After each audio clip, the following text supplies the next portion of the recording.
Do you hear it? The symphony of notes that come from the birds as their first language. Do you see it? The ocean still has a playground to roam, despite its unseen enclosure. Do you feel it? The air filling your lungs first thing in the morning, as prominent as your own heartbeat rhythm. Each day, you decide to put your trust in the things of the world, yet become leery to hand your worries and your cares to the one who put you above the creatures of the earth. You are the only thing that God got his hands dirty for. He saw what he created and knew you were the piece that was missing. So why do you doubt? Blessed are those who have not seen and yet believed. Can you believe it?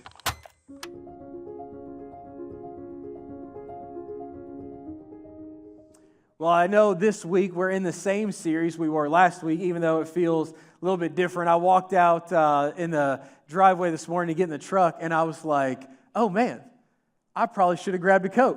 Like, I don't know if you're like me, but then you're like, I'm halfway to my truck. I might as well just go. But there's a few more flannels and hoodies today than there have been.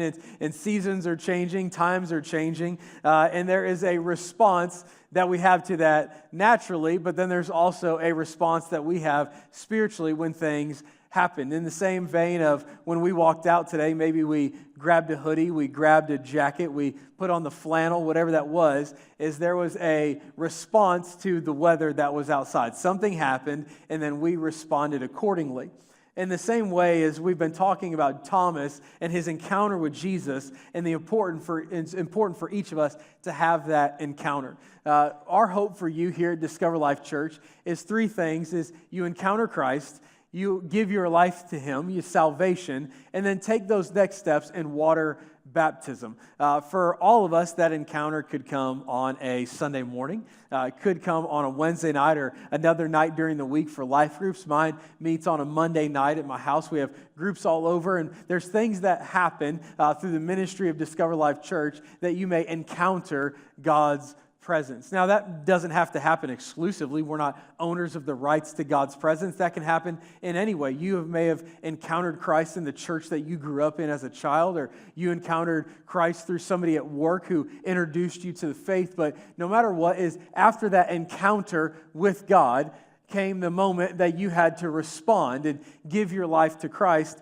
And then next, hopefully what has happened is water baptism. And if it hasn't happened, I would love to invite you to that. Invite you into the waters of baptism to take that next step, to show everyone around you what has happened on the inside of you. On November 9th, we're going to have water baptisms. You can sign up for that, and we would love to walk with you into the waters of baptism so you can show the world around you what has happened.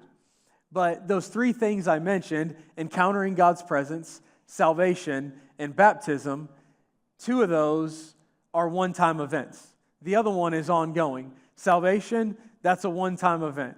Water baptism is a one-time event. Now, let me take this short caveat. I did this in the first service and want to do this here for you as well. For some of you, I get this question almost every time we have water baptisms. Somebody comes up to me and says, hey, I was baptized as a child, as an infant. Can I be water baptized again? Short answer, yes. Here's why.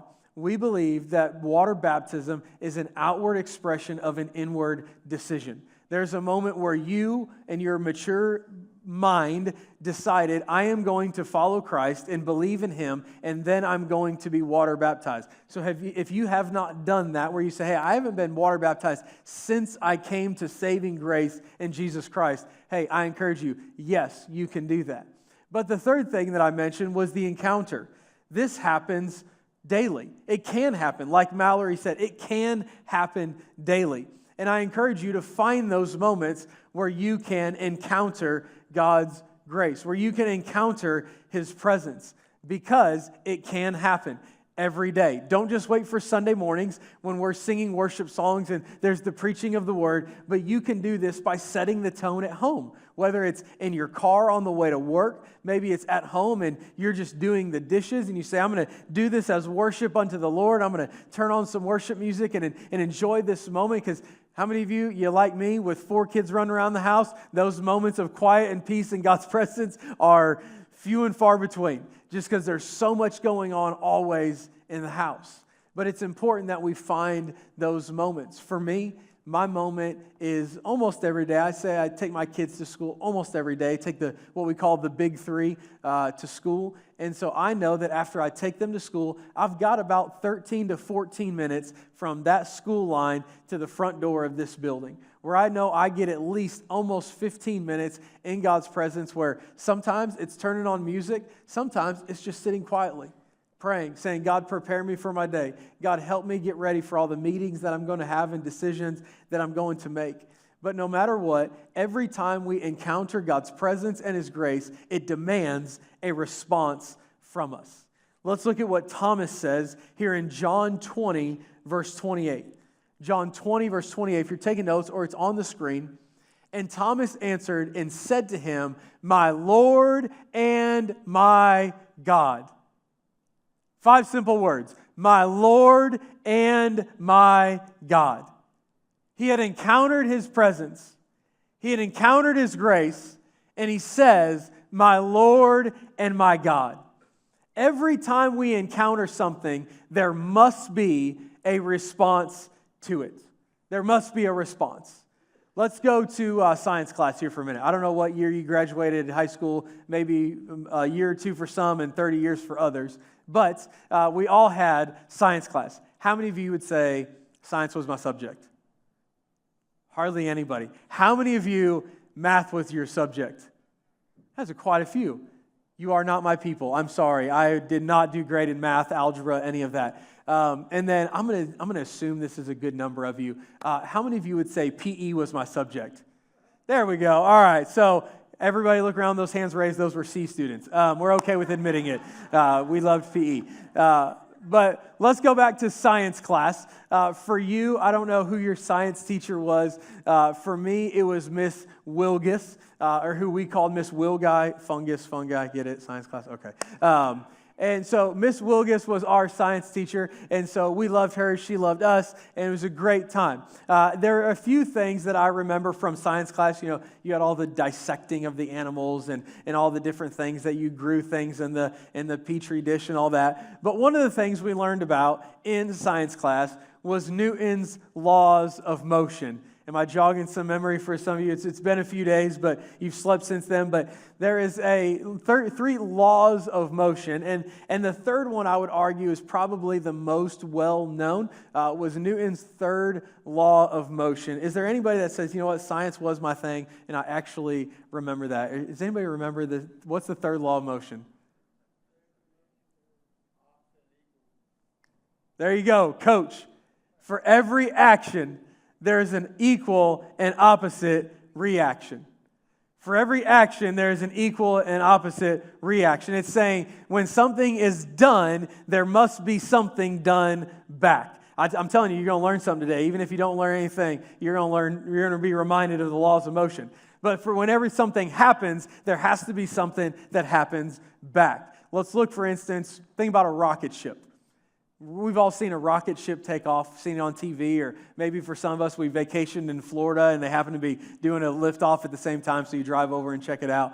But we look at a rocket ship taking off. You got that giant rocket, their nose pointing to the sky, and they do their little T-minus, blah, blah, blah, and all their checklists and ESPN, KFC, and they're doing all their numbered and letter things, and all of a sudden, there it goes. And what happens is you see all the gases and the smoke shoot down. Remember that? You see all this all go down, this big plume of smoke. It goes down and out and up, and you're like, all right, it's about to go down. Like, this is where you're like, this is what we watch for, is this giant plume of smoke. And then all of a sudden, the rocket begins to lift off, because that smoke and gases cannot be burned off and that rocket not go anywhere. Science says it has to happen. When all of that gets thrusted downward, it has to move upward.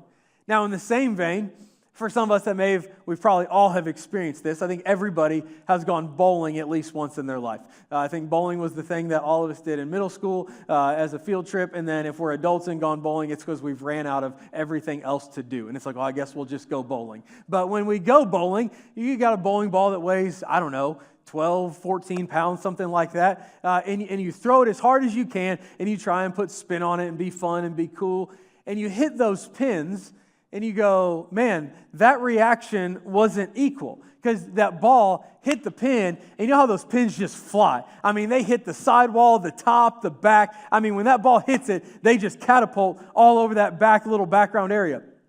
And you say, well, how is that an equal action? Well, it's not.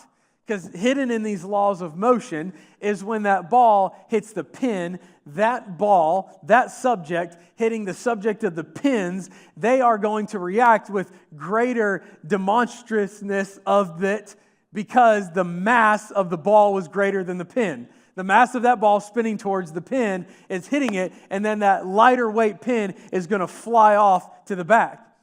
That's the illustration that I want you to see of God's grace upon our lives. God's grace is not a rocket ship where it's calculated of one thing happens, then that thing happens. But rather, we are like the pin where God's grace, God, He and of Himself, is much greater than we are. And when He impacts our life, something must happen. A response must take place. Where God's grace impacts our lives, where something has to happen, and we say, God, I see it, and I'm responding to it. God, you've done something in my life, and I'm going to worship you. I'm going to thank you. I am going to be excited about what has impacted my life. So that's my question to you today. God has poured out His immeasurable grace upon you. How are you responding to it? Is it calculated like a rocket ship where, yeah, that happened, then this happened? Or is it, man, something with greater force and mass has impacted my life, and I have to respond to it? Because God's immeasurable grace bestowed upon us demands our response. Here's the first thing I want you to learn. Encountering Jesus transforms doubt into worship. Encountering Jesus transforms doubt into worship. If you are living a life full of doubt, you have not allowed an encounter to change your mindset. Now, I'm not saying you can't doubt at all. That's not what I'm saying. I'm talking about a life of doubt where everything is doubt. Every situation, everything you live with is doubt. There are moments of doubt. We will all have moments in our lives. For some of us, it may be daily. For some of us, weekly, monthly. Maybe it's just seasonally where every once in a while you get full of doubt on a situation. But I will say it's okay to have moments of doubt. Because you've heard it said this way, a faith that cannot be tested cannot be trusted. A faith that cannot be tested cannot be trusted. You will live in moments of doubt. You'll have doubts that you wake up and you say, I don't know if I can do this anymore. I don't know if I can live with this job. I don't know if I can do this or do that or make that decision. We all have moments where we're going to doubt, but it's important that we worship in that moment. Where we say, man, my kids won't listen to me. I'm still going to worship. My spouse and I aren't getting along. I'm still going to worship. My job, my boss don't like me. I'm still going to worship. Maybe you just got laid off. We still have the opportunity to worship. I can't find a new job. Well, I'm still going to worship. My bank account's in the red. I'm still going to worship. We have moments, all those things. Attach whatever statement you want to it that will bring doubt into your life. You still have the moment to worship. Because here's what you have to understand. We live in a finite world. We live in time and space. We live in moments of seconds and minutes on a clock. God does not. God is not bound by our time. God is not bound by the watches on our wrists or the phones in our pocket. God is outside of time and space. And we have to understand that because when we worship, it is removing the doubt in our lives. And we have to worship because we say, God, I don't understand all that's happening, but I also am not sitting and seeing things from your perspective. And when we encounter Christ, our earthly doubt becomes heavenly worship. that little bit of worship that you can get out of your breath and out of your lungs. You say, God, I don't understand what's going on, but I worship you. Even in my doubt, I worship you. There's something that happens in heaven where God says, thank you. And we say, God, I trust you. Our worship says, God, your ways are higher than my ways. God, I don't understand what's going on, but I trust you. I can't think the way you think. Now, this can happen in a moment, or it can happen over time. I think about this like I think about a physical healing. For some of us, maybe we walked in this room with doubts about a situation, about a decision we have to make, maybe something in our family, in our marriage, in our workplace, where we say, man, I have this little bit of doubt and I want it to go away. Well, there's moments for some of you that may happen today. We're going to worship some more here at the end of the message, and you're going to have a moment to cast that doubt onto the Lord and say, God, I don't understand, but I'm going to worship you anyways. And in a moment, it could be gone. But for others, it may take some time. It may not be gone in a day. Much like a physical healing, there's things that we encounter that are miraculous. We're an instant healing. We've been healed, we're whole, we're delivered, we're done. And others, we get healing through science and a doctor and medicine, and it's a gradual thing. The same way it works with our doubts. For some of us, that doubt may be gone in a second, and you may say, man, I have to wake up and renew my mind every day and remind myself why I can't live in doubt. Romans 12:2 says this in the New King James, and do not be conformed to this world, but be transformed by the renewing of your mind, that you may prove what is good and acceptable and perfect will of God. I love it in the New Living Translation, the NLT. It says this, don't copy the behavior and customs of this world, but let God transform you into a new person by changing the way you think.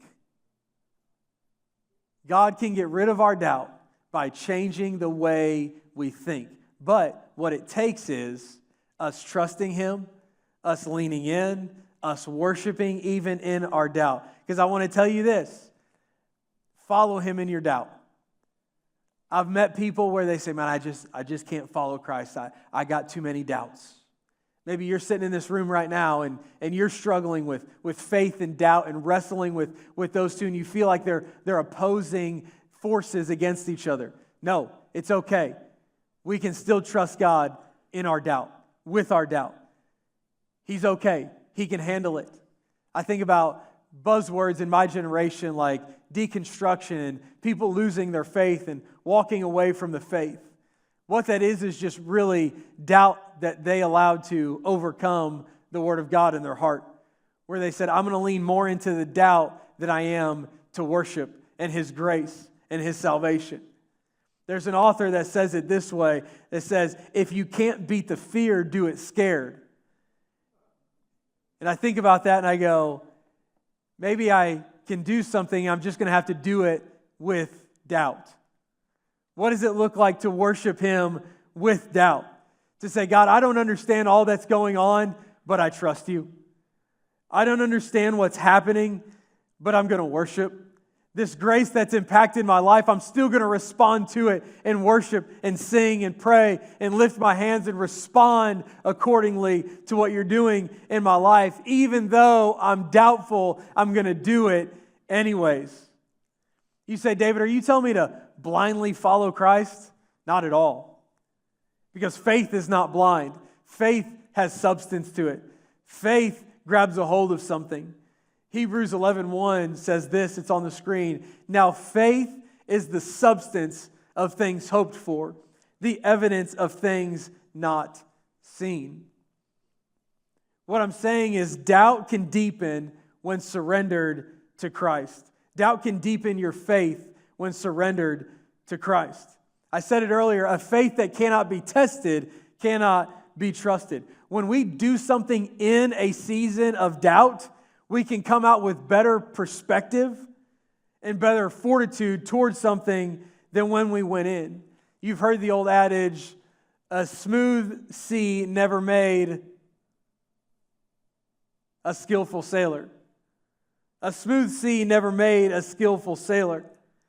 If a sailor waited for the perfect opportunity to take his ship off the dock and go across the ocean, well, not much would happen.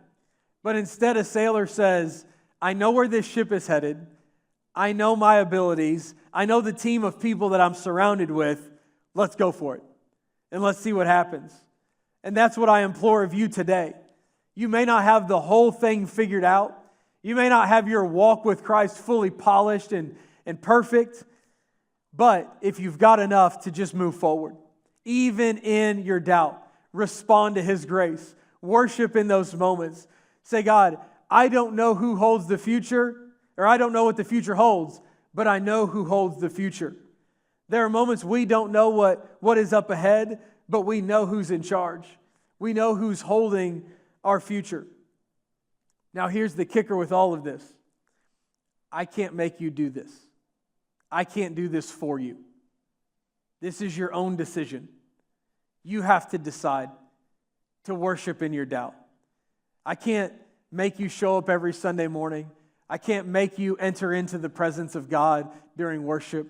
I can't make you listen to the preaching of the Word. I can't make you respond to the immeasurable grace that we have been given. I cannot make you encounter Christ. Mallory said it a minute ago. Of these moments every day, I can't come to your house and set time aside every day, every moment for you to encounter Christ. That's up to you. It's up to you to walk into God's presence and say, God, I want to be here with you in this moment. You've heard another old adage, you can lead a horse to water, but can't make him drink.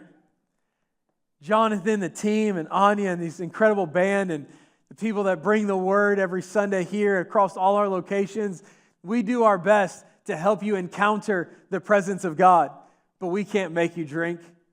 We can't make you do anything. We can't make you lift your hands. We'll encourage you. We'll do everything we can to set aside the distractions, but it's up to you. It's your decision to encounter the grace and His presence. Because faith is also a personal commitment. Faith is a personal commitment. Revelation 12:11 says this, and they overcame by the blood of the Lamb and the word of their testimony. Some translations would say, your testimony. You have it in you. It's up to you to encounter His presence. He's going to change your life. And then it's up to you to have that personal commitment and to sharing that. But I also picked this scripture because it talks about the ongoing nature of overcoming. And they overcame by the blood of the Lamb and the word of their testimony. For me, what does that look like? For 10 years, I battled a debilitating disease called ulcerative colitis. It's much like Crohn's disease and other diseases similar to that of all of the intestinal things that can happen in your body. And for years, I battled that, 10-ish years. And there was a moment where I felt like God had healed me. And I was like, man, I feel like I have received my healing. And a few weeks later, I actually went on a trip, forgot my medication. Some of you have heard this story. But then weeks after that, my mother-in-law and father-in-law said, hey, we want to bless you and Julie as one of your Christmas gifts. Why don't you go to 36 and take one of your friends with you? Just the four of you go eat, and you guys enjoy dinner on us as a Christmas gift. We said, great, man, let's go. And we had a beautiful, amazing dinner there. And before we ordered, excuse me, I told my wife, I said, I'm going to get a steak. Now, for many of you say, yeah, big deal, you got a steak. Well, for me, it had been 10 years of ulcerative colitis. There was no red meat that I could eat. There was no dairy, no cheese, no milk, no ice cream, none of that. Half of you are like, nope, not happening, no way. Just, what do you eat, chicken noodle soup? That's what it felt like some days. But I thought, you know what, in this moment, I feel like God has healed me, but what was going on in my mind and in my heart? Maybe same thing for some of you. There was this moment of, God, I know you're in control and I know you're doing this, and there was that little bit of doubt. I said, God, are you sure? God, I feel this way over here, but God, there's just this doubt. I don't know. But I trusted God in that moment and said, God, your grace has been poured out on me of this healing, and I'm going to walk in it. And I ordered that New York strip and enjoyed it. And the next morning, now if I had eaten red meat, I'd be in the fetal position on the couch for a day or two, just in pain, hurting. And I ate that steak that night, went home, went to bed, woke up the next day. Not a bit of pain, no symptoms, no nothing of anything that had ever happened in my body. Now that story, I don't know what it looks like for your life. I don't know what God has bestowed His grace upon you in your life.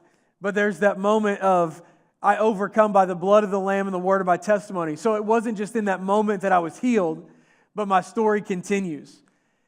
You might think this is a little funny and a little silly, but it means a lot to me. If I'm at home, this afternoon, I'm sure I'll turn on some game or something on TV to relax on a Sunday afternoon, and I'm willing to bet a few dollars that there's going to be a commercial that it's going to be about Crohn's disease or ulcerative colitis. It's pretty common. And when a commercial like that comes on, I go, God, thank you. Thank you that I don't have to take that medication anymore. Thank you that I don't have to do that injection. Thank you that I don't have to do that. It's that little moment where I overcome by the blood of the Lamb and the word of my testimony. Now, here's the other part of it. It's the word of your testimony, not the thought. Not just thinking about God, you heal me, but God saying it out loud. God, you have healed me, and I'm walking in it, and I will continue to walk in it every day. Remind yourself daily, and also remind other people. Here's a few things I wanted you to take with you before we leave. First one, demonstrate your hunger for God through worship. When you face doubt like Thomas did, there's 5 easy words for you. My Lord and my God, I worship you. My Lord and my God. My hope is that every single Sunday you walk in here is you respond in worship. Whether it's singing along, it's saying a prayer, it's lifting your hands, it's being demonstrative, saying, God, I'm thank you for this grace that you've put upon me, and I worship you, and I thank you for it. My hope is that when people walk into Discover Life Church for the first time, they say, man, why is everybody doing that? Why are they lifting their hands? Why are they singing so boldly? Why are they singing so loudly? And it's because we have had grace poured out upon us. There's been grace that has infiltrated every area of our life, and we can only help but to say, my Lord and my God, thank you. My Lord and my God, we worship you. We praise you. The second thing is this, to declare your faith personally. It says in Revelation, they overcame by the blood of the Lamb and the word of their testimony. Share your story with someone else. Share what God has done in your life with someone else. You say, well, I don't want to brag. I don't want to sound boastful. You're not. God did it. You didn't do anything to heal you. There's nothing I could have done to make myself get over colitis. Trust me, if I could, I wouldn't have waited 10 years. But what was ticking on my watch, God's outside of time and space. Why was it 10 years? I don't know. But that's what it was. That's what it was for me. But now I'm on the other side of that, and I tell my story. I can look around the room, and I don't want to... I hate calling out too many people because I don't know whether you want me to or not, but I think about stories like Mr. Mark Boone here, who had an incredible health journey that God brought him through, and for days and weeks on end was knocking on death's door. When I hear Mark tell his story to someone else, and we've even filmed it here at the church and shown it, and that's not him bragging. That's him pointing you to Jesus and saying, look at the grace that He poured on my life. He can do it for you as well. Mark, give me a wave if that was okay. I hope it was. Declare the word of the testimony of your testimony. God has done great things in your life. Share it with someone else. Don't be quiet about what God has done in your life. You say, well, He hasn't healed me from some big thing, or He saved you. If that's the only thing He ever did, that's worthy of sharing with somebody else. That one thing. Now, hopefully, you're not like me and Mark and others that walk through a debilitating sickness. But if it is, and and you're on the other side of it, tell somebody about it. Lastly, determine to be in a constant pursuit of an encounter with Jesus. Determined to be in a constant pursuit of an encounter with Jesus. Psalm 42, 1 and 2 says this, "As the deer pants for the water brook, so pants my soul for you, O God. My soul thirsts for God, for the living God." I ask you today, what does your heart and your soul long for? God has bestowed His grace upon us, and we must respond. There must be something within us that says, God, I hunger and thirst for you. You poured out your grace upon me. And God, whatever you want, I want. God, your ways are higher than my ways. Everything in me just says, God, I must respond to you. But in order to respond to Him, we must be wanting Him. We must be wanting His presence in our lives.